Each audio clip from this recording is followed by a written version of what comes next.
హరి ఓం.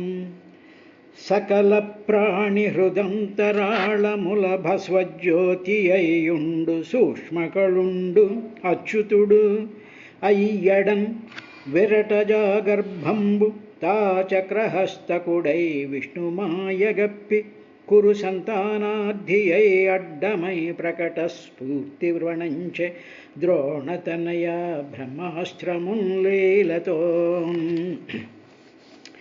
ఒక సూర్యుండు సమస్త జీవులకు తానొకొక్కడై తోచుపోలిక ఏ దేవుడు సర్వకాలము మహాలీలన్ నిజోత్పన్న జన్య కదంబంబుల హృత్సరోరుహములన్ నానా విధానోన రూపకుడై ఒపుచుండు నట్టి హరినే ప్రధింతు శుద్ధుండనై.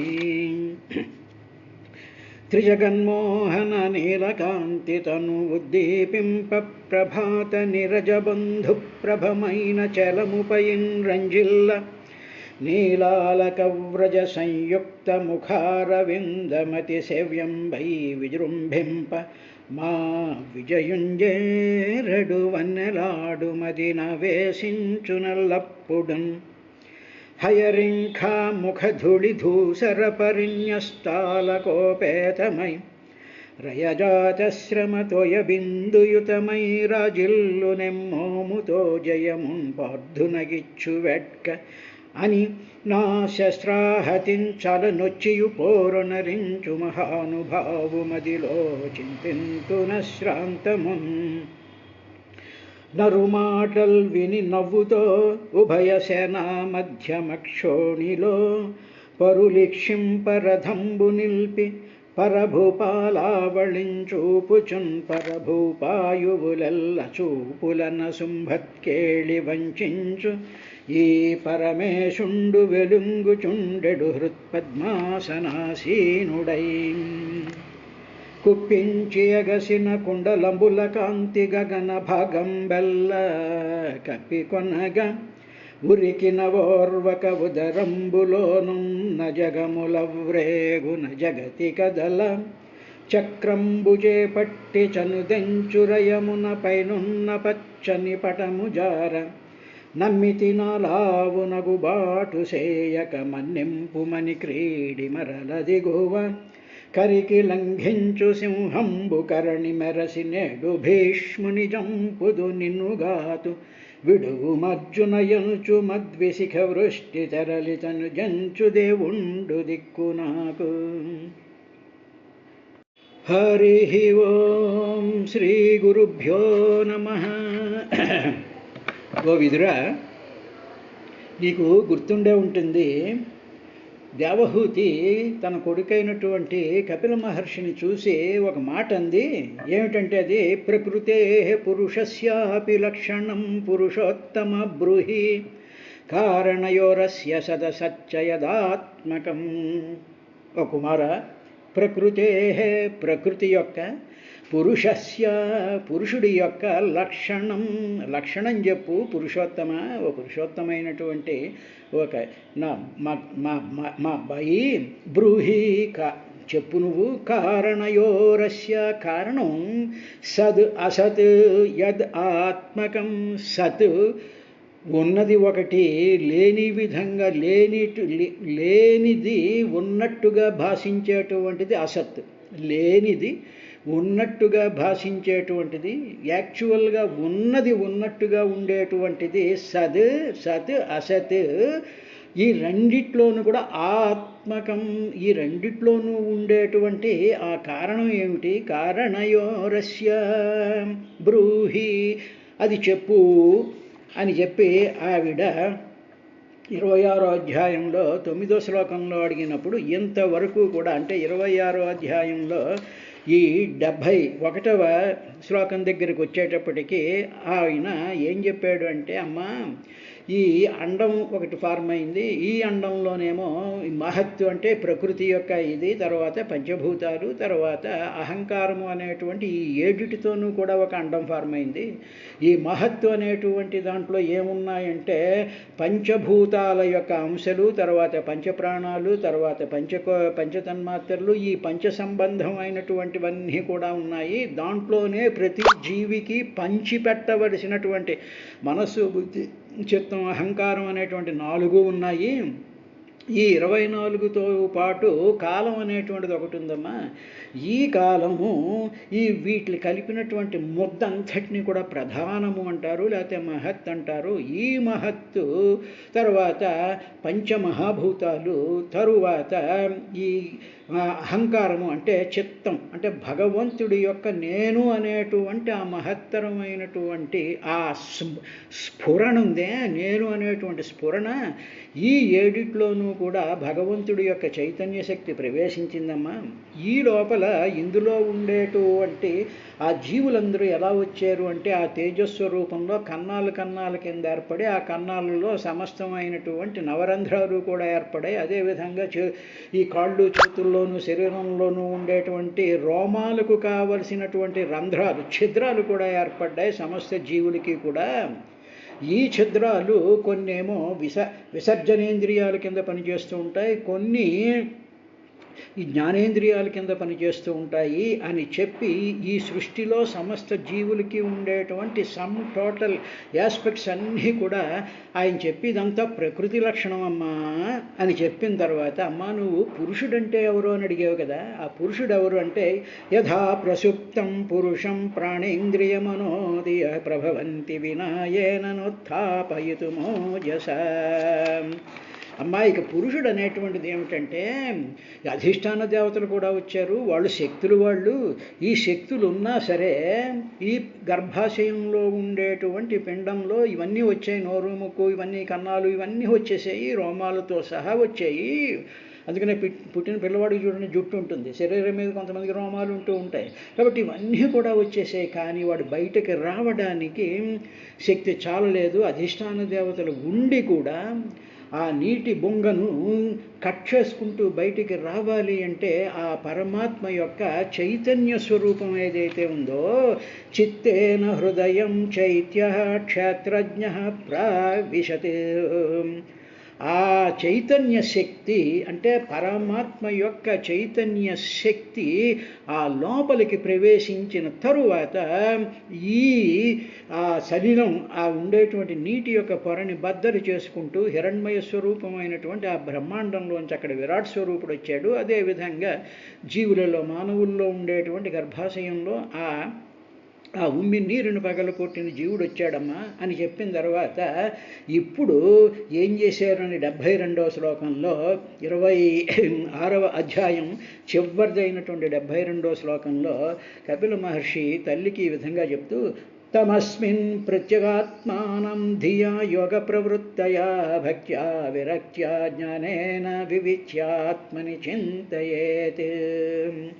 అమ్మా ఇప్పుడు చెప్పాను కదా, ఇప్పుడు నిద్రపోతూ ఉండేటువంటి వాడు ఉన్నాడు, వాడు నిద్రపోతూ ఉంటాడు, వాడిలో ప్రాణం ఉంది, ఇంద్రియాలు ఉన్నాయి, అధిష్టాన దేవతలందరూ ఉన్నారు, అన్నీ బాగానే ఉన్నాయి.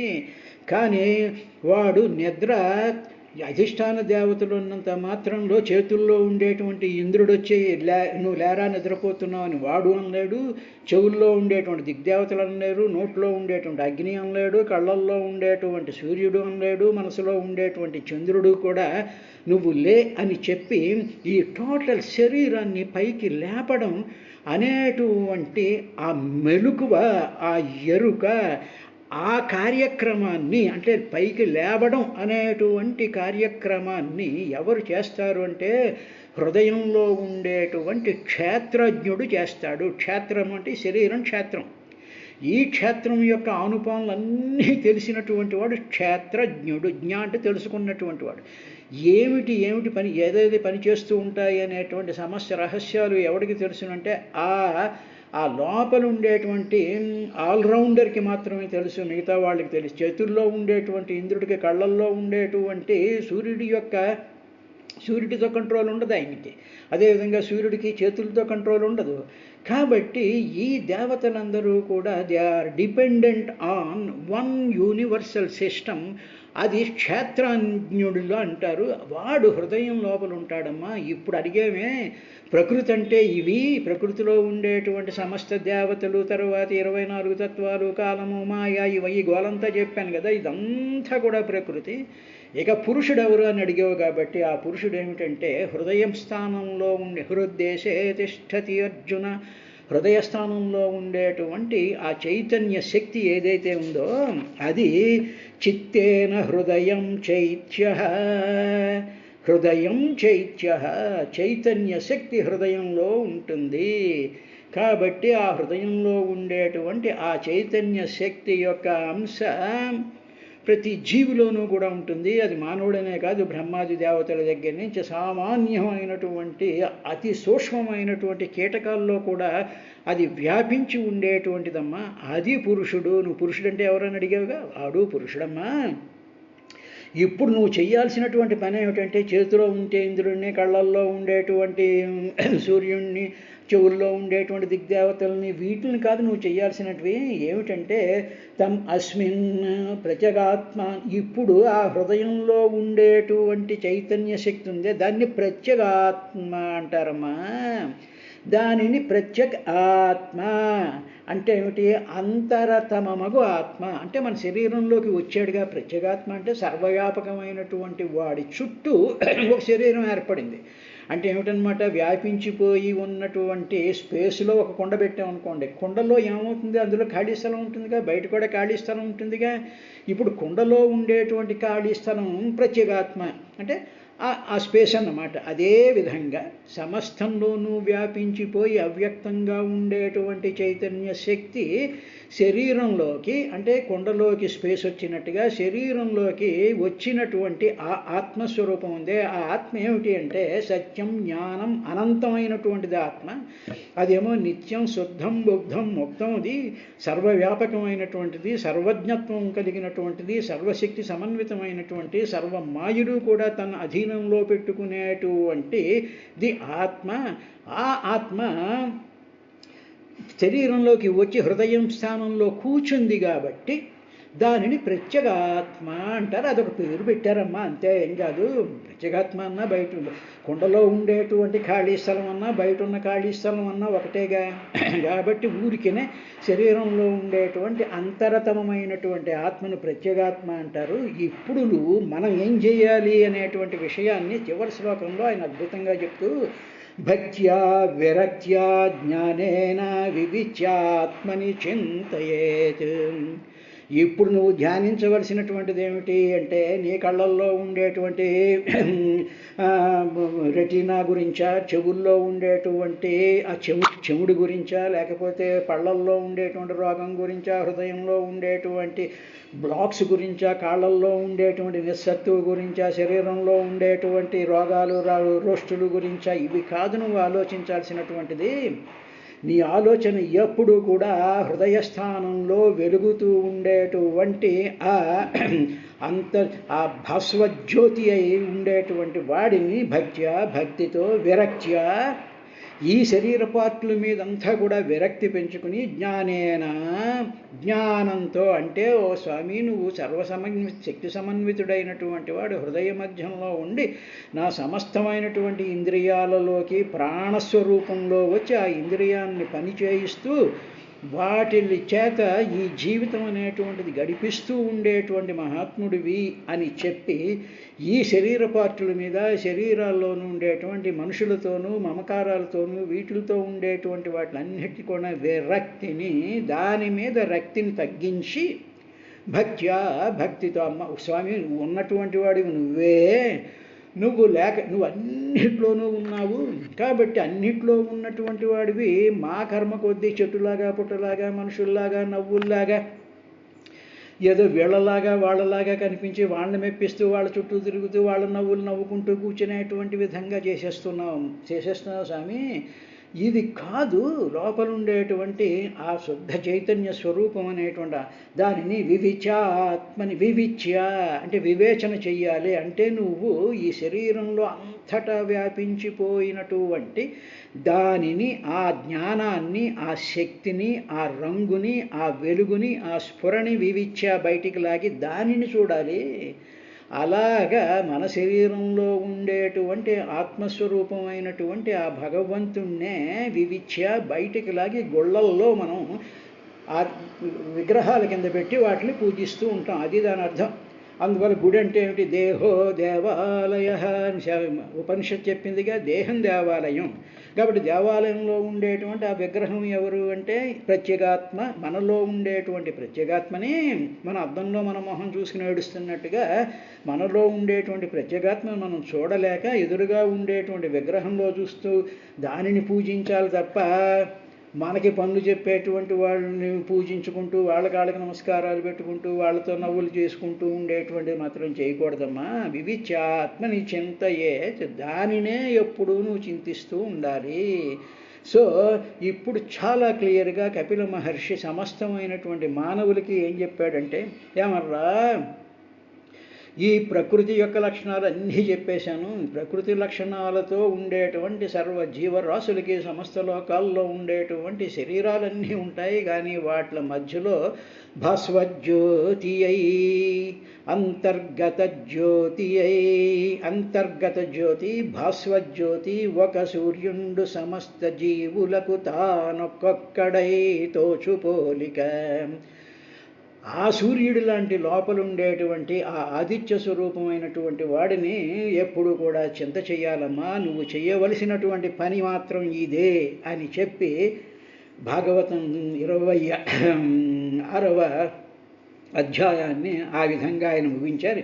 ఇది శ్రీమద్భాగవత మహాపురాణే తృతీయ స్కందే షడ్వింశోऽధ్యాయ అథ సప్తవింశోऽధ్యాయ.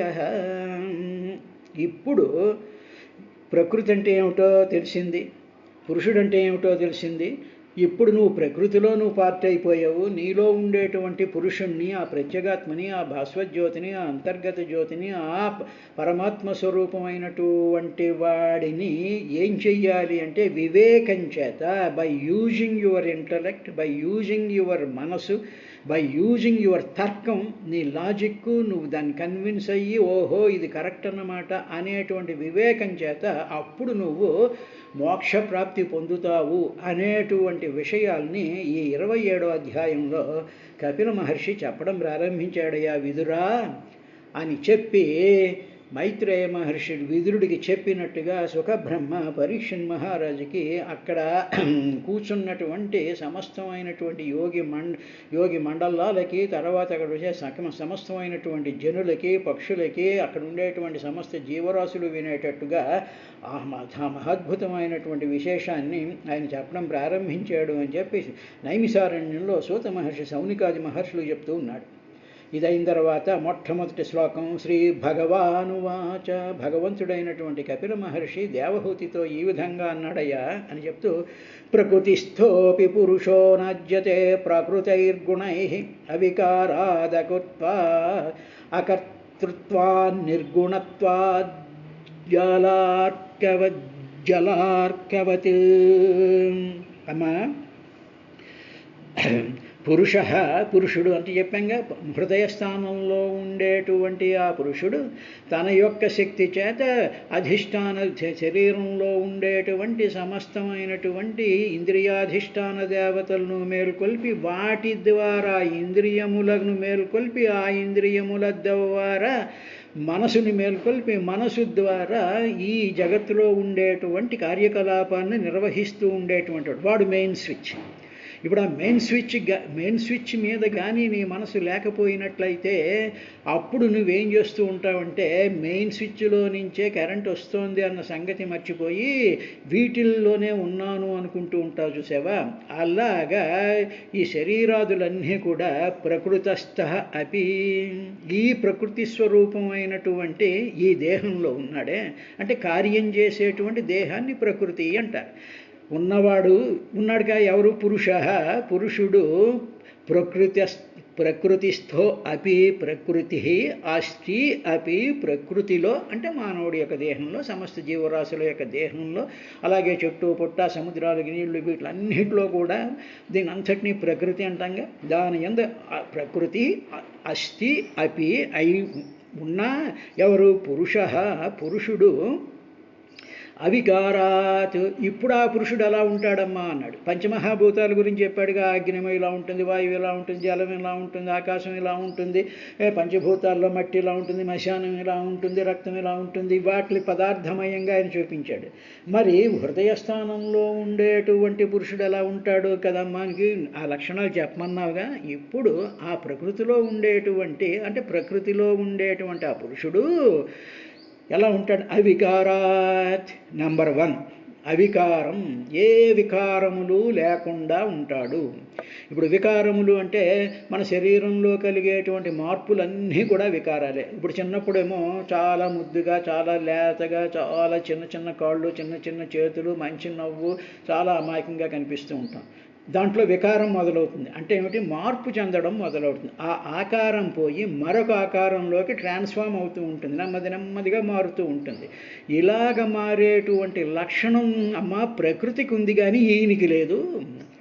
ఆ చిన్నప్పుడు పిల్లవాడు పుట్టినప్పుడు వాడు హృదయంలో ఉండేటువంటి ఆ భాస్వజ్యోతి ఉందే, ఆ చైతన్య శక్తి ఉందే, ఆ పరమాత్మ ఉన్నాడు, ఆయన అలాగే ఉంటాడు. ఆయన ఏమీ మారడు. వికారాలయంలో మారేది తను ఉన్నటువంటి ఆ దేహం మారుతూ ఉంటుంది. అలా మారుతూ ఉండేటువంటి దేహాన్ని ఆయన సాక్షీభూతంగా చూస్తూ ఉంటాడమ్మా. ఇప్పుడు నువ్వు ఉండవలసింది ఏమిటంటే వాడి దగ్గర ఉండాలి, నీ మనసుని వాడి దగ్గర పెట్టాలి. అప్పుడు నీ మనసు సాక్షీభూతంగా చూడగలిగినటువంటి కెపాసిటీ నీ మనసుకు వస్తుందమ్మా అన్నట్టుగా. అవికారాత్, నీ హృదయంలో ఉండేటువంటి ఆ పురుషుడు వాడు అవికార, వికారాలు ఏమీ లేవు. 2 అకర్తృత్వాత్, కర్త కాడు, ఆయన మాత్రం కర్త కాడు. మరి కర్త అనేటువంటిది ఏమిటో తర్వాత చెప్తాడు. చాలా అద్భుతమైనటువంటి కాన్సెప్ట్ ఇది. తాను మాత్రం కర్త కాదు. ఏమండి, మరి ఆయన ఉన్నాడు కదా, ఆయన శక్తి మొత్తం శరీరంలోకి వ్యాపిస్తోంది కదా, కాబట్టి ఆయనే కర్త అవుతాడు కదా అంటే, అబ్బాయి అలా కాదమ్మా, ఆయన కర్త కాదు. అకర్తృత్వాత్, కర్త కాడు. సరే, దీని గురించి తర్వాత వస్తుంది, మనం చేద్దాం. నిర్గుణత్వాత్, గుణాలేమీ లేనటువంటి వాడు, సత్వరజస్తమో గుణాలు లేనటువంటి వాడు అన్నారు. సత్వగుణం అంటే ఏమిటి? మనసు అన్నమాట. రజోగుణం అంటే ఏమిటి? ప్రాణం. ఆయన ప్రాణం కాదు కదా, ప్రాణాన్ని నడిపించేటువంటి వాడు. ప్రాణంలోకి శక్తిని పంపించి ప్రాణశక్తిలోకి తాను ఉండి ప్రాణశక్తిని ప్రచలింపజేసేటువంటి వాడు. తాను నిర్గుణత్వాత్, తాను మాంసము అస్థి, ఈ తమోగుణ సంబంధమైనటువంటి వాడు మాత్రం కాదు. నిర్గుణత్వాత్, ఆయన నిర్గుణుడు ఆయన. అంటే అవికారాత్, అకర్తృత్వాత్, నిర్గుణత్వాత్, ఈ 3 గుణాలు ఉంటాయమ్మా. ఆయనకి వికారాలు లేవు. అందుకని ఉదాహరణకి చూడండి, బాల్యాదిష్వపి జాగ్రత్తాదిషు తథా సర్వాసవస్థాస్వపి వ్యావృత్తాస్వనువర్తమానమహితం అని చెప్పి దక్షిణామూర్తి శాఖ దాంట్లో శంకర్ల వారు ఆ మాట అంటారు. అవికారం అనేటువంటిది ఏమిటంటే బాల్యాదిష్వాపి, బాల్యం దగ్గర నుంచి ముసలితనం వరకు కూడా శరీరం మారుతూ ఉన్నా ఆ పుట్టినటువంటి వాడి దగ్గర నుంచి మరణించేటువంటి వాడు కూడా ఏమంటాడు? నేను నేను నేను అంటుంటాడు. నేను మారదు. ఆ నేను అనేటువంటి భావం, ఆ నేను అనేటువంటి స్ఫురణ మారదు. వాడి శరీరం మారిపోతూ ఉంటుంది. ఫోటోలు పెట్టామనుకోండి, చిన్నప్పటి నుంచి పెద్ద అయ్యే వరకు ప్రతి ఫోటోలో నేనేనండి నేనేనండి నేనేనండి అంటున్నావు. కానీ శరీరం మారిపోతుంటే నేనంటావేమిటి అంటే ఏమిటన్నా? ఆ నేను మారడు, వాడికి వికారాలు లేవు. ఆ నేను ఈ గుణాలు కాదు, ఈ మార్పులు అనేటువంటి గుణాలు తను కాదు. మార్పులు అనేటువంటి అంటే ఏమిటి? శరీరంలో ఇప్పుడు ఇలా ఉంది, తర్వాత 10 ఏళ్ళకి వచ్చేటప్పుడు శరీరంలో మార్పు వచ్చినప్పుడు నేను మారిపోయాను అనం, నేనేనండి ఇలాగ మారింది నా శరీరం అంటాడు. కాబట్టి నిర్గుణం, అవికారత్వం. తర్వాత నేనే కావాలి, నేను కర్తనయ్యి నేను ఇలా మార్చుకున్నాను అని అండవు. నేనే అంటాడు తప్ప నేను నా శరీరాన్ని ఇలా ఉండేటువంటి దాన్ని ఇలాగ తయారు చేసుకున్నాను, ఇలా తయారు చేసుకోవడానికి నేను కర్తను అని మాత్రం వాడండు. కాబట్టి అటువంటి వాడు ఆయన అమ్మ పురుషుడంటే ఎవరో అని అడిగావుగా, లక్షణం చెప్పమన్నాగా, ఇవి లక్షణాలు. కానీ వికారాలన్నీ దేహాలకు ఉంటాయి. కర్తృత్వ భావనలు దేహాలకు ఉంటాయి. నేను తింటున్నాను, నేను డబ్బులు కలెక్ట్ చేస్తున్నాను, నేను నవ్వుకుంటున్నాను, నేను అది చేస్తున్నాను, నేను ఇచ్చేస్తున్నాను అనేటువంటి కర్తృత్వ భావం ఉంటుంటుంది. తర్వాత గుణాలతో అన్నమాట. అంటే సత్వరజస్తమో గుణాలతో మోహింపబడుతూ ఉంటాడు ఈ ప్రకృతి. కానీ ఈయన మాత్రం అలాంటి వాడు కాదు. అగుట వలన, అలా అవడం వల్ల జల అర్కవతే, నీటిల్లో సూర్యుడిలాగా, అర్క అంటే సూర్యుడు, జల అర్కవతే ప్రకృతై గుణై నా ఆజ్యతే. ఇప్పుడు అమ్మ నీళ్ళల్లో ప్రతిబింబం పడిందనుకో, సూర్యుడి బింబం పడిందనుకో, అప్పుడు నీళ్లు ఆ సూర్యుడికి అంటుకుంటాయా? సూర్యుడు ఎక్కడో ఉంటాడు, నీళ్లల్లో అది ఆ సూర్యుడి బింబం పడుతూ ఉంటుంది. కాబట్టి గుణై చే న అజ్యతే, ఆ గుణాలతో అది లేపనం చెందదు. అంటే ఆ గుణాలు, ఆ నీటి యొక్క గుణం ఆ సూర్యుడి యొక్క ప్రతిబింబానికి అంటుకోదమ్మా. అదేవిధంగా ఒక సూర్యుండు సమస్త జీవులకు తానొక్కొక్కడై తోచుపోలిక, ఏ దేవుడు సర్వకాలము మహాలీలం నిజోత్పన్న జన్య కదంబంబుల హృత్సరోరుహములన్ నానా విధానూన రూపకుడై ఒప్పుచుండు హరినే ప్రార్థింతు శుద్ధుండనై అని చెప్పి మనం ఆ లోపలుండేటువంటి సూర్య సమస్తేజస్సుడైనటువంటి ఆ పరమాత్మను ధ్యానించాలి అని చెప్పాడు. రేపటి కార్యక్రమంలో ఇంకా ఏం చెప్పాడు అనేటువంటి విశేషాన్ని విపులంగా చూద్దాం.